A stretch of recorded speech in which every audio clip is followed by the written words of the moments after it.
Alright everyone, it's a happy day. 300 million views on YouTube. By the way, there will be links in the description. Number one to Social Blade. You can sort of keep up with creator analytics there better than YouTube's built-in system, which is why it's a thing. It is not fully live. There is a lag there. So at some point today you'll see it switch over to 300 million, but I can't remember how long the lag is. It's funny because I think the lag is longer for smaller creators than for larger ones. Like the way in which it's measured, because YouTube no longer gives out much real-time information except to the creator themselves, and not even really technically to them.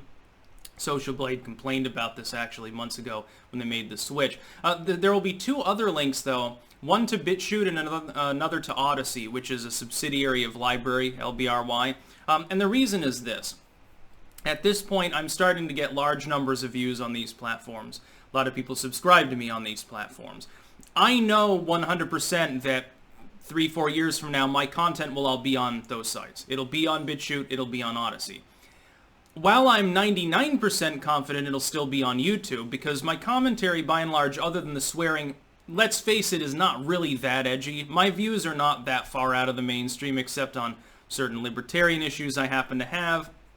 But that being said, if you're 100% sure of winning on one hand and only 99% sure on the other, which one are you going to favor?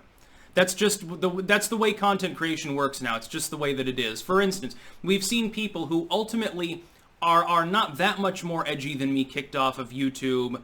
And keep in mind, YouTube is actually, of the big tech sites, the least censorious at this point.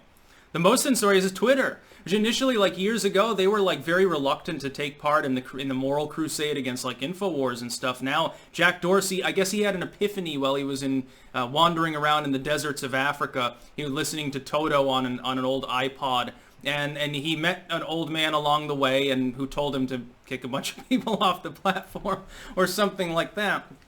So you should definitely check out Social Blade, and you probably have an account there if you have a significant presence on YouTube too. You can register your Social Blade. I don't know what the purpose is, I guess to gain more analytic insight, although it's pretty beefy.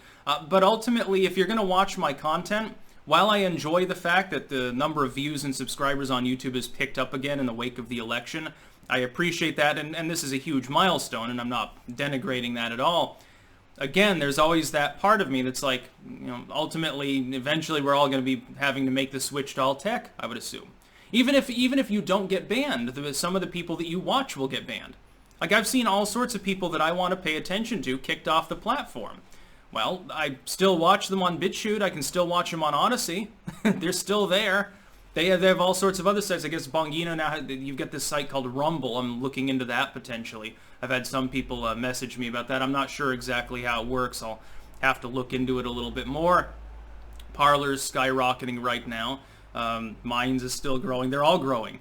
Dailymotion is still growing. There's a reason for this. Some people use Vimeo, by the way. Or Vimeo, I don't know how it's pronounced. Some people apparently still use that site as a YouTube alternative, despite the fact that their censorship level is higher, number one, and the viewership and engagement there is basically non-existent. Dude, if you're going to use a mainline tech firm as a YouTube alternative, Dailymotion is the one you should be using. It's technically the second largest video hosting site anyway, and I know it gets more engagement than that does. Or Veo or whatever it's called. You must use, is LiveLeak still a thing? Do they still exist? Probably not at this point. I haven't heard much about them lately. But 300 million YouTube views. Here's to the next 300 million, which at this particular growth rate will take a lot less time than the first 300 million did. I don't think it'll take, as of, by the way, 2 weeks from now, I'll have been on YouTube for 12 years. Yeah. So I'm officially old school. I've been on since the relatively early days of the platform. Definitely a totally different site. Mostly in good ways, by the way. Buffering issues, the glitches that you do have are, trust me, not nearly as bad as they were back then. You've actually got high definition video now, as opposed to when I first arrived, they didn't even have 480 support. They were just getting that like a couple of months after I arrived on the platform, I think, is when they switched and they allowed a proper like modern video resolution and switched to 480. And now that's like the lowest standard that you can get, actually. It's like, that's the dinosaur connection sort of way to do it. Anyway, I'm happy, but there are links in the description to other places where I'm equally happy at this point. That's about all. Peace out.